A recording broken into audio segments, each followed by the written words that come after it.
Hey everyone, so this is the demo for last two labs, lab 6 and 7. So as you can see, the potentiometer is right over here, which will control the speed of this motor. And I've also installed the relay shield, the motor driver and the current sensor as well. It is being powered from this power supply right over here. And as you can see, I was set it to 12 volts and 1 ampere as per the lab manual. Now let's first upload the code,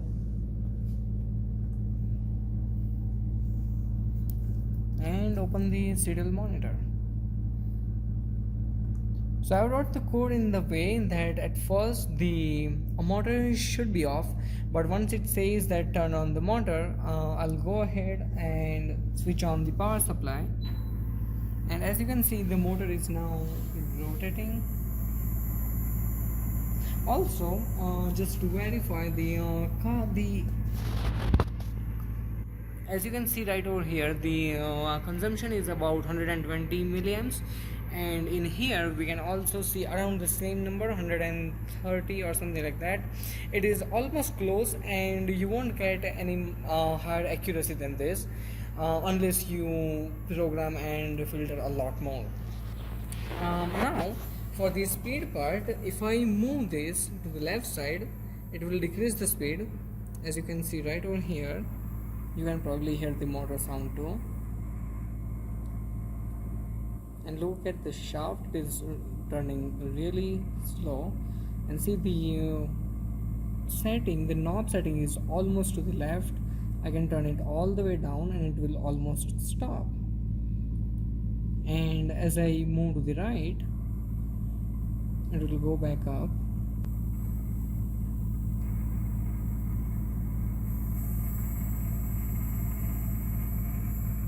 And when I move to the extreme right, it will be the fastest. Anyway, let's get it back to where it was at like half a speed. Now let's check out what happens if we try and increase the current consumption beyond a fixed limit. So as you can see right now, the consumption is about 120 milliamps, which matches the output right over here as well. And let's try this. So I'll hold the motor shaft, and as you can see, the current goes really high, and it says that it is waiting for the current to go back to non-normal, and after a while, if it still does not go to non-normal, it will just stop. So let's take a look at this again. What happened right here was that current was in normal range, then it started to go high.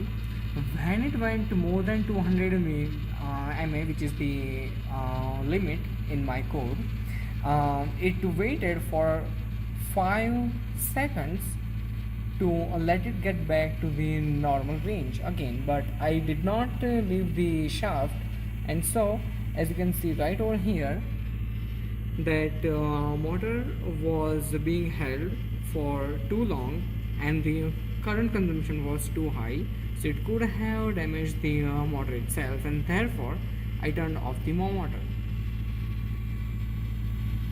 If you want to see it again, let's just do this once more. This time we'll focus on the part right over here. So the motor is going on right now.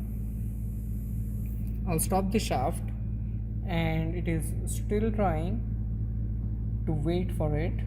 It is off, and as you can see, the motor is off right now, and it has just started back again.